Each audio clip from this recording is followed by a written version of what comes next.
D3 news కి స్వాగతం. సామాన్యుడి ధైర్యంపై మీ స్వరం మీ హక్కు.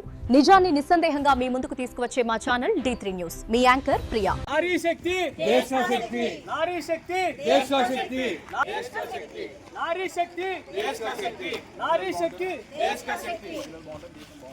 మహిళలు బాగుంటేనే దేశం బాగుంటుంది, మహిళలు బాగుంటేనే దేశం బాగుంటుంది, మహిళా శక్తి. మహిళలు బాగుంటేనే దేశం బాగుంటుంది, మహిళలు బాగుంటేనే దేశం, మహిళలు బాగుంటేనే దేశం బాగుంటుంది, మహిళలు బాగుంటేనే దేశం బాగుంటుంది. నారీ శక్తి దేశం బాగుంటుంది, దేశం బాగుంటుంది, దేశం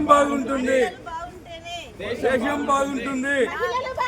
ఎక్కడ స్త్రీ ఏ ప్రదేశంలో అయితే పూజింపబడుతుంది, గౌరవింపబడుతుందో ఆ ప్రదేశము, ఆ ప్రాంతము సస్యశ్యామలంగా చాలా పవిత్రంగా ఉంటుందని చెప్పి మన పూర్వీకులు తెలిపారు. ముఖ్యంగా భారతదేశం ఒక మహిళ పేరుతోనే ఈ దేశము ఆ పేరు ఉంది. ఇలాంటి భారతదేశంలో దాదాపు 70 కోట్ల 140 కోట్ల ప్రజానగర్లో 70 కోట్ల మహిళలు ఉన్నారు. 48% మహిళల శాతం ఉంది. కానీ చట్టసభల్లో మాత్రము 74 మంది ఎంపీలు మాత్రమే ఉన్నారు. ఇటీవల చూసాం, మనకు ఒక బిల్లు పాస్, మహిళా శక్తి కోసం ఓ నారీ శక్తి బిల్లు ప్రవేశపెట్టడం జరిగింది. ఆ బిల్లులో మన బిల్లు రిజెక్ట్ అయింది. కానీ ఎంతో మంది మహిళల కళను ఆ రోజు చెరిపివేశారు.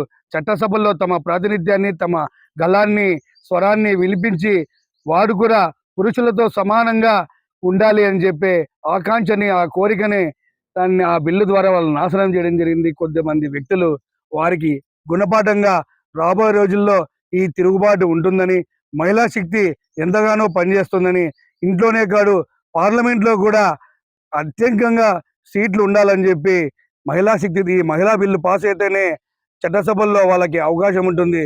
ఎందుకంటే ఈ మహిళ అనేది మన ఇంట్లో ఎలాగా పిల్లలకి చదువు చెబుతూ ఆర్థిక అభివృద్ధికి మహిళ ఎలా ఉంటుందో, దేశ చదువులో కానీ ఆర్థిక అభివృద్ధిలో కూడా ఈ పార్లమెంట్లో మహిళ యొక్క బలాన్ని విలిపించాలంటే ఈ చట్టాన్ని అమలుపరచాలి. ఖచ్చితంగా ఈ 75 స్వతంత్ర దేశంలో కేవలం 74 మాత్రం ఎంపీలు ఉన్నారు. ఇది చాలా